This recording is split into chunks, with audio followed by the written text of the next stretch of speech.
चौथा प्रकार पाहतो तो म्हणजे आधारभूत. तर ह्या सगळ्या वरच्या ज्या घटना आहेत, शिफारसी स्वरूप, लिखित स्वरूप, अध्यापनाचा अभ्यासक्रम, या गोष्टीला त्या ठिकाणी काहीतरी आधार असला पाहिजे, किंवा आपल्याला जे प्रेझेंट करायचं आहे, जे सादर करायचं आहे, त्या सादर करण्यासाठी काहीतरी आधारभूत गोष्टी असणं गरजेचं भासतं. त्या आधारभूत गोष्टी कोणत्या आहेत, तर त्या आधारभूत गोष्टी सुद्धा आपल्याला काय करावं लागतं, प्रथम तयार करून घ्याव्या लागतात. ह्या आधारभूत गोष्टी तयार करून घेण्यासाठी तुम्हाला माहिती आहे की आपल्याकडे ज्या ठिकाणी आधारभूत गोष्टीचं त्या ठिकाणी तयार करण्याचं, ज्याला आपण काय म्हटलं जातं, पाठ्यपुस्तक मंडळ.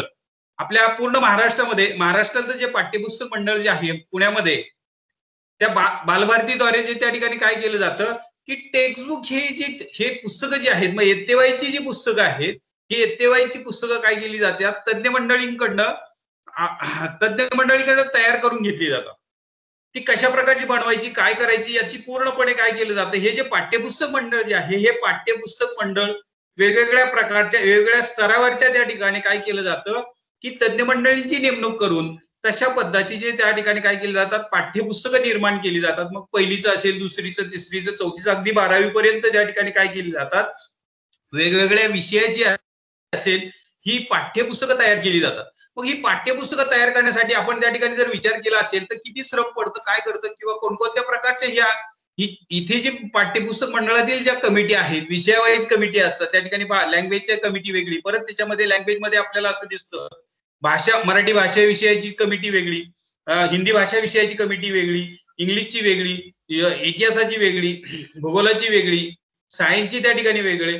म्हणजे एवढे सगळे अभ्यासक्रम तयार, म्हणजे हे पाठ्यक्रम तयार करण्यासाठी, किंवा पाठ्यक्रम आपण असं म्हणूया, याला आधारभूत त्या ठिकाणी जे साहित्य हवं आहे, ते साहित्य तयार करण्यासाठी एवढ्या सगळ्या तज्ज्ञ मंडळींचा आपल्याला काय करावा लागतो, सल्ले घ्यावे लागतात, किंवा त्या सल्ल्यानुसार त्या ठिकाणी अशा प्रकारची पाठ्यपुस्तक निर्मिती केली जाते.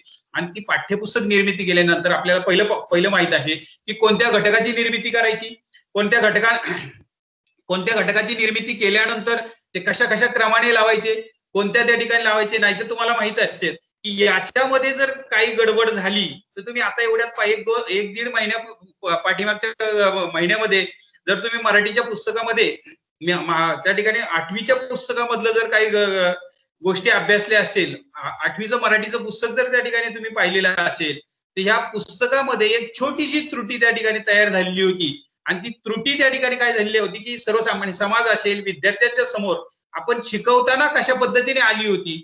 मग एवढं सगळं करत असताना ज्यावेळेस अशा काही त्रुटी असतात की तुम्ही पाहिलं असेल, मेरा भारत महान किंवा भारत माझा देश आहे, याच्यामध्ये त्या ठिकाणी शिकवत असताना शिक्षकाने मुलांना जो प्रश्न विचारला होता की भगतसिंग, राजगुरू, सुखदेव हे जे देशभक्त आहेत, ह्या देशभक्तांवर त्या ठिकाणी प्रश्न विचारला असताना ह्या दोघांवर, ह्या तिघांच्या ऐवजी 2च लोकांची नावं त्या ठिकाणी पुढे आली होती आणि एका देशभक्ताचं नाव त्याच्यातनं वगळण्यात आलं होतं.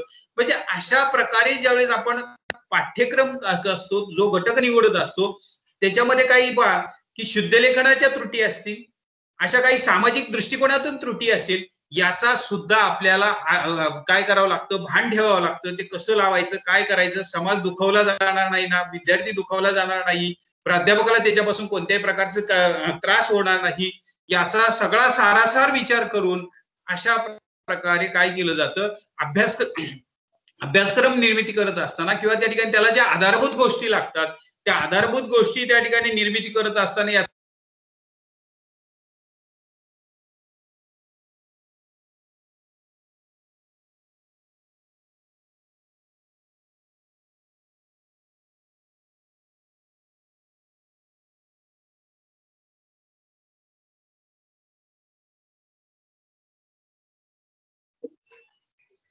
पाठ्यपुस्तकाची निर्मिती करत असताना खूप काही गोष्टीचं त्या ठिकाणी काय करायला जातं, अचूक दृष्टिकोन ठेवावा लागतो आणि मग त्याची निर्मिती त्या ठिकाणी केली जाते. किंवा आपल्याला आपण म्हणत असतो काय त्या ठिकाणी, चला पुस्तक छापायचं आहे, त्याच्यात पाठ लावायचे आहेत, किंवा त्या ठिकाणी क्रम काय असेल, पण तसं नाही. तर ह्या पूर्णपणे काही गोष्टीचा विचार करावा लागतो की त्या ठिकाणी गद्य कधी लावायचं, पद्य कधी लावायचं, स्थूल वाचन कधी लावायचं, व्याकरण कधी लावायचं, त्याच्यात कोणत्या प्रकारचं व्याकरण लावायचं, स्थूल वाचनात कोणत्या प्रकारचे पाठ लावायचे, गद्यात कोणते पाठ लावायचे, त्या ठिकाणी पद्यात त्या ठिकाणी कोणत्या कविता घ्यायच्या, हे सगळं त्या ठिकाणी पूर्णपणे विचार करूनच त्या पुस्तकाची निर्मिती केली जाते. मगच त्या ठिकाणी ते पाठ्यक्रमात त्याचा समावेश करण्याचा प्रयत्न केला जातो आणि मग त्याच्यावरून अभ्यासक्रमाची निर्मिती केली जाते, याची आपल्याला त्या ठिकाणी कल्पना येईल. म्हणजेच ह्या आधारभूत गोष्टी ज्या आहेत, आता ह्या नुसतं मी एक तुम्हाला उदाहरण सांगितलं पाठ्यपुस्तकाचं, त्याच्यानंतर त्यांनी काय म्हटलंय, दृक साव्य साधने याचा सुद्धा त्या ठिकाणी आधारभूत आपल्याला काय केलं जातं की सहाय्य घ्यावं लागतं. मग दृक साव्य साधनांना आपण काय म्हणत असतो, त्याला म्हणत असतो टीचिंग एड्स, शैक्षणिक साधनं. तर त्या दृष्टिकोनातून सुद्धा कोणत्या प्रकारची शैक्षणिक साधनं वापरली जातील याचा सुद्धा आपल्याला विचार करावा लागतो. त्यानुसार त्या घटकानुसार आपल्याला काय करावे लागतात, शैक्षणिक साधनाची निर्मिती करणं गरजेचं भासतं, टीचिंग एडची निर्मिती करणं गरजेचं भासतं. त्याचा सुद्धा आधार या ठिकाणी काय घ्यावा लागतो, ह्या घटकाशी त्या ठिकाणी लावावा लागतो. त्याच्यानंतर दुसरंही त्या ठिकाणी आपण पाहिलेलं आहे की आधारभूत त्या ठिकाणी काही काही गोष्टी आहेत. याच्यासाठी मग काही मैदानी असेल, खेळाची मैदानी असतील. दुसरं आहे की काही त्या ठिकाणी भौगोलिक काही गोष्टी असतील, इथं त्यांनी सांगितले काही वास्तविक गोष्टी असतील. याचा संपूर्णपणे वेध घेऊन, त्याचा आधार घेऊन पाठ्यक्रमामध्ये त्याचा समावेश कशा पद्धतीने काय करायचा याचा आपल्याला त्या ठिकाणी जाणीव होईल, याची आपल्याला कल्पना आहे. आणि मगच त्या ठिकाणी काय केलं जातं, त्याची रचना त्या ठिकाणी करत करत पहिले आपण पाहतो की खालून कशा पद्धतीने जावे लागतं, की ह्या सगळ्या साधनांची जुळवाजुळव असेल. ह्या साधनांची जुळवाजुळव केल्यानंतर त्याला विशिष्ट प्रकारे क्रम लावला जातो, त्याला म्हटलं जातं पाठ्यक्रम. पाठ्यक्रमानंतरच मग त्या ठिकाणी अभ्यासक्रमामध्ये काय केलं जातं, त्याचा समावेश त्या ठिकाणी केला जातो. अशा प्रकारच्या आधारभूत काही गोष्टींचा विचार करून हा चौथा प्रकार आपल्याला पाहता येतो. यानुसारच आपल्याला पुढे जाता येत. अभ्यासक्रम त्या ठिकाणी तयार करण्यासाठी आपण तयारीत असतो. पुढचा 5वा प्रकार आपल्याला पाहता येईल तो म्हणजेच मूल्यमापनात्मक. आता हे सगळं करत असताना, त्या ठिकाणी अभ्यासक्रम तयार करत असताना, पाठ्यक्रम तयार करत असताना, पाठ्यपुस्तक तयार करत असताना, आधार काही गोष्टी तयार करत असताना, संबंधित तज्ञांचा त्या ठिकाणी मार्गदर्शन घेत असताना, हे सगळं पाहत असताना, हे सगळं त्या ठिकाणी आपल्याला करत असताना सर्वात महत्वाची गोष्ट जी आहे की ज्यांच्यासाठी आपण तयार करतो, ज्यांच्यासाठी तयार केलेलं आहे, त्या दोन गोष्टी म्हणजे अध्यापक आणि त्या ठिकाणी अध्ययनार्थी यांच्यामध्ये त्या ठिकाणी कुठेतरी दुवा साधण्यासाठी किंवा ह्या गोष्टीचं कुठेतरी मूल्यमापन करण्यासाठी ह्या पुढच्या प्रकारात आपल्याला अभ्यास गरजेचं भासतं. हा पुढचा प्रकार जो आहे तो म्हणजे मूल्यमापनात्मक अभ्यासक्रम असं त्या ठिकाणी म्हटलेलं आहे. आता मूल्यमापनात्मक अभ्यासक्रमामध्ये कोणत्या गोष्टीचा समावेश केला जातो, ते ह्या गोष्टीमध्ये आपल्याला एकच गोष्ट माहित आहे की जर मूल्यमापन करायचं असेल, विद्यार्थ्यांना ही सगळी पुस्तकं लावलेली असतात. वर्षभर आपण काय करत असतो, त्यांना शिकवत असतो आणि मग शिकवल्यानंतर विद्यार्थ्यांनी त्याच्यावर किती अध्ययन केलेलं आहे, कशा प्रकारचं अध्ययन केलेलं आहे याचं त्या ठिकाणी थोडक्यात सारांश घेण्यासाठी आपण काय करत असतो, वर्षाच्या शेवटी परीक्षेत त्याचं रूपांतर करत असतो. परीक्षेच्या रूपाने काय केलं जातं, आपण मूल्यमापन त्या ठिकाणी त्याचं करत असतो. आणि हे मूल्यमापन करण्यासाठी सुद्धा आपल्याला काय करावं लागतं, परीक्षेच्या दृष्टिकोनातून त्याचं नियोजन आपल्याला करावं लागतं. आणि हे नियोजन करणंच म्हणजे त्याला काय म्हटलं जातं, परीक्षा. वर्षाच्या शेवटी घेतली जाणारी परीक्षा किंवा आपण त्या ठिकाणी टप्प्याटप्प्याने सुद्धा परीक्षा घेत असतो. उदाहरणार्थ शाळा चालू झाल्यानंतर तीन महिने झालेले आहेत. 3 महिन्यानंतर आपण जे शिकवलेलं आहे त्याचं काय केलं जातं, मूल्यमापन करण्यासाठी चाचणीचं आयोजन केलं जातं. चाचणीच्या स्वरूपात त्या ठिकाणी मुलांकडनं काय केलं जातं की आम्ही जे शिकवलेला जो भाग जो आहे तुम्हाला कितपत समजलेला आहे, तो समजल्यानंतर तुम्ही किती अध्ययन त्याचं किती केलेलं आहे याची पूर्तता व्हावी, याची माहिती व्हावी म्हणून परीक्षेच्या रूपाने, चाचणीच्या रूपाने आपण त्याचं मूल्यमापन करत असतो. नंतर 6 महिन्यानंतर आपण त्याचं काय करत असतो की प्रथम सत्रामध्ये त्याचं समावेश करत असतो की 6 महिन्याच्या अभ्यासक्रमात जो त्या ठिकाणी आपण पाठ्यक्रम शिकवलेला आहे तो 6 महिन्यानंतर प्रथम सत्र घेऊन त्याच्यामध्ये त्याचं मूल्यमापन केलं जातं. नंतर वर्षभराचं त्या ठिकाणी शिकवल्यानंतर आपण काय केलं जातं, वार्षिक परीक्षा घेतो आणि वार्षिक परीक्षेच्या रूपाने विद्यार्थ्यांचं मूल्यमापन करण्याचा प्रयत्न करतो. आणि इथं मूल्यमापनामध्ये आपण पाहत असतो की वेगवेगळे प्रकार आहेत मूल्यमापनाचे. चाचणी असेल, घटक चाचणी असेल, परीक्षा असेल, त्या ठिकाणी छोटे स्वाध्याय असेल, आपण त्याला त्या ठिकाणी काय स्वाध्यायाला त्या ठिकाणी म्हणूया की घरगुती गृहपाठासारखा भाग असेल. या माध्यमातून काय करत असतो, विद्यार्थ्यांचं मूल्यमापन करत असतो, मूल्यमापन ठेवत असतो आणि मगच आपण त्यांना काय करतो, ह्या मूल्यमापनातून एका वर्गातून दुसऱ्या वर्गात त्या ठिकाणी पाठवण्यासाठी सोयीस्कर अशा पद्धतीने आपण काय करत असतो, त्याची निर्मिती केली जाते. पण ही कोणत्या माध्यमातून, तर मूल्यमापनाच्या माध्यमातून विद्यार्थ्यांना आपण पुढच्या वर्गात प्रवेश देण्याच्या दृष्टिकोनातून तयार करत असतो. या पुढच्या वर्गात पाठवण्याच्या प्रक्रियेला मूल्यमापन असं म्हटलं जातं. आणि ह्या मूल्यमापन जे त्या ठिकाणी आहे, त्या मूल्यमापनाला सुद्धा एक विशिष्ट प्रकारच्या पायऱ्या आहेत, विशिष्ट प्रकारची ठेवण आहे, ही तज्ज्ञामार्फत त्या ठिकाणी तयार केलेली आहे. त्याच म्हटलं जातं अभ्यासक्रम. हा 5वा जो प्रकार आहे, मूल्यमापनात्मक दृष्टिकोनातून अभ्यासक्रम याला म्हटलं जातं. हा मूल्यमापनात्मक दृष्टिकोनातला जो त्या ठिकाणी अभ्यासक्रम आहे, तो परीक्षेच्या स्वरूपात आपण विद्यार्थ्यापर्यंत पोहोचवण्याचा प्रयत्न करतो आणि त्याच्यातून परीक्षेच्या रूपाने आपण काय करत असतो, त्यांच्याकडनं मूल्यमापन करून घेत असतो. हा 5वा प्रकार आपल्याला अभ्यासक्रमातला पाहता येईल. त्याच्यानंतर पुढचा जो प्रकार जो आहे तो अध्ययनक्षम. 6वा प्रकार जो आहे तो अध्ययनक्षम अभ्यासक्रम असं आपल्याला त्या ठिकाणी सांगता येईल. हा अध्ययनक्षम जो अभ्यासक्रम जो आहे, याच्यामध्ये एकाच गोष्टीचा विचार केला जातो, तो म्हणजे अध्ययनार्थी जे आहे, विद्यार्थी जे आहेत, त्या विद्यार्थ्यांचं त्या ठिकाणी काय केलं जातं, विचार केला जातो, त्यांच्या दृष्टिकोनातून विचार केला जातो की इथं अध्ययनक्षम जे आहे, आपण जे शिकवलेलं आहे ते शिकवलेलं विद्यार्थ्यांमध्ये कितपत उतरलेलं आहे, त्यांना कितपत समजलेलं आहे आणि त्या समजदारीतून त्यांनी काय केलेलं आहे, विद्यार्थ्यांना त्या ठिकाणी त्यांनी अभ्यास कितपत केलेला आहे याची जाणीव करून देण्यासाठी याची रचना आपल्याला करावी लागते. की विद्यार्थी अभ्यास कसे करतात, कसा अभ्यास केला पाहिजे, कोणत्या पद्धतीने अभ्यास केला पाहिजे, त्याचं नियोजन कसं केलं पाहिजे, त्याला किती वेळ दिला पाहिजे, कोणत्या विषयाला कशा पद्धतीने वेळ दिला पाहिजे, याचं संपूर्ण वेळापत्रक ठरवण्यासाठी किंवा याची त्या ठिकाणी जाणीव विद्यार्थ्यांना हे अध्ययनक्षम अभ्यासक्रमाची निर्मिती केलेली आपल्याला दिसून येते.